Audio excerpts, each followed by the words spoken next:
থেকে data recover করা খুব অসুবিধে হয়ে যাচ্ছিল। তখন আমি স্টেলারের সাথে যোগাযোগ করি। স্টেলারে আমাকে ফার্স্ট প্রসেস গাইড করে শশী মিশ্রা। উনি আমাকে প্রসেস এক্সপ্লেন করলো আর বললো 7 to 8 ওয়ার্কিং ডেজ টাইম লাগবে। আমি ওনাকে ফিস পেমেন্ট করলাম অ্যাডভান্স। উনি অ্যানালাইসিস রিপোর্ট অ্যারাউন্ড 3 to 4 ডেজের মধ্যেই আমি পেয়ে গেছিলাম। তারপর উনি আমাকে ডাটা ভেরিফিকেশন করালো। ডাটা ভেরিফাই করার পরে ওনাকে ফুল পেমেন্ট করি।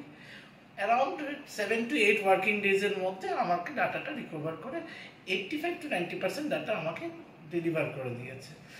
আমি এন্টায়ার প্রসেসে খুব স্যাটিসফাইড। ওনাকে মধুমিতা রয় বলে একজন আমাকে খুব হেল্প করেছেন, উনিও হেল্প করেছেন। সেই প্রসেসে স্টেলারের দুজনই আমার সাথে কন্ট্যাক্টে ছিলেন। উনি এন্টায়ার প্রসেস আমাকে এক্সপ্লেন করে পুরো ভালোভাবে ডাটা রিকভার করে এই ডাটা আমি জাস্ট রিসিভ করলাম। I am very happy with their service. That's all. Thank you.